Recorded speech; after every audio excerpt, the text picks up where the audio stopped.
여러분, 문재인 대통령이 3주년 특별 담화에서 리쇼링, 그러니까 국내 기업의 해외 공장을 국내로 유치하기 위해서 노력하겠다 하고 이야기를 했습니다.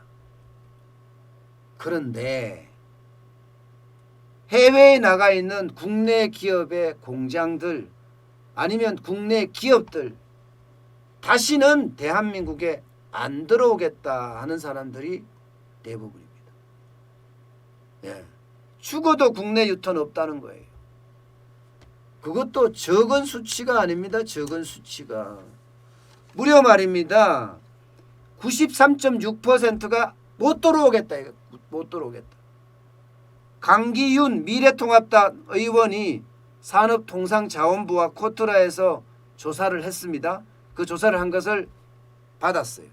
해외 진출 기업 비공개 실태 조사라는 자료를 말입니다. 비공개 실태 조사요. 야, 이런 것도 나는 문재인 정부가 경제에 대해서 하는 걸 보면 참 속 터지겠어요. 비공개 실태 조사가 뭐예요?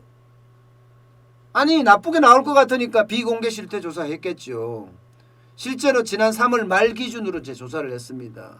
해외 진출한 국내 기업 1028곳을 대상으로 조사를 했더니 962곳이 해외 사업장을 유지하거나 오히려 확장하겠다 이렇게 답했어요. 국내로 들어가겠다는 기업은 진짜 조금이에요. 43곳 4.2%입니다. 타 지역으로 가겠다 하는 데가 23곳 2.2%. 사실상 보면요 95% 이상이 대한민국으로는 다시 가지 않겠다 하는 이야기예요. 왜냐고요? 바로 이 이유입니다. 이 이유. 생산비가 이렇게 올라가는데 내가 왜 돌아가? 최저임금에 주 52시간제에 게다가 지방에 있으니까 사람도 구할 수가 없어. 예. 이런데 내가 들어가서 저기가 내 성공할 수 있을까? 아니야, 난 실패할 수밖에 없어 하고 안 들어오겠다는 거예요. 생산 비용이 급증했으니까 말입니다. 게다가 친노동 정책은 또 어때요? 노동 환경이 개판이다. 58.3%는 죽어도 안 들어오겠다. 이게 정부가 기업을 중심으로 해서 운영하는 것이 아니라 노조를 중심해서 운영해요. 노조를 중심해서. 오죽했으면 말입니다. 고용노동부가 노동관계 조합법인가요? 이거 지금 바꾸잖아요. 바꾸면서 실직자나 해고자도 노동조합에 가입할 수 있게 한대요. 이게 민주노총의 이야기가 아니라 한국노총의 이야기가 아니에요. 고용노동부 정부의 이야기입니다. 정부가 해직자나 실직자를 노조에 가입할 수 있게 한다는 거예요. 이게 말이나 됩니까? 거기서 일도 안 하는데 예를 들어서 삼성전자에서 일도 안 하는데 삼성전자에서 해고됐다 실직됐다고 해서 그 삼성전자의 노조에 들어갈 수 있다는 겁니다. 그러면 어떻게 되겠습니까? 삼성전자에 일하는 사람하고 상관없이 나는 파업을 할 수가 있어요. 파업을. 내 마음대로. 나하고 상관없어. 이제 나는 실직되고 해고됐는데 무슨 상관이에요. 결국은 정치 파업이 계속 늘어날 수도 있다는 그런 이야기. 그것을 정부가 주관으로 하고 있으니 참 속 터질 일이죠. 이런 상태에서 해외에 진출한 기업이 국내 유턴하기를 바란다면 그거야말로 양심이 없는 거죠. 양심이. 게다가 각종 규제는 또 얼마나 셉니까? 각종 규제는 아마 전 세계 어느 나라보다도 우리나라 규제가 심해요. 33.3%가 규제 때문에 안 오겠다. 이 중에 대표적인 규제가 수도권 규제잖아요. 수도권에 공장을 못 짓게 한다고요. 지금 이런 위기 상황에서 앞으로 중국이 저렇게 뜨고 있는 상황에서요. 계속 규제한다고요? 저는 그 한계 있다고 생각해요. 차라리 수도권에도 일정 부분 공단을 만들어서 서울에서 출퇴근할 수 있는 그런 지점에 공단을 만드는 거 이것도 굉장히 큰 전략인 것 같아요. 제가 오늘 이 자료가 보면 미래통합당에서 나왔잖아요. 제가 참 놀란 게 미래통합당에서 지금 뭔가 경제에 훈풍을 불어넣을 수 있는 그런 뭐라 그럴까 국회 활동을 한다? 그런 느낌이 조금 드는 것은 왜일까요?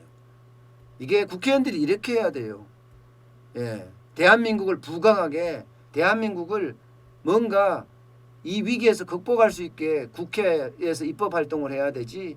이게 자기 권력을 위해서 자기 기득권을 위해서 일을 한다면 그거는 국민의 지탄을 받을 수밖에 없습니다. 지금까지도 솔직히 받아왔고요. 근데 어쨌든 저는 그런 생각이 들어요. 수도권 규제라는 게 수도권의 일정 부분에다가 다시 공단을 유치할 수 있는 그런 힘 말입니다.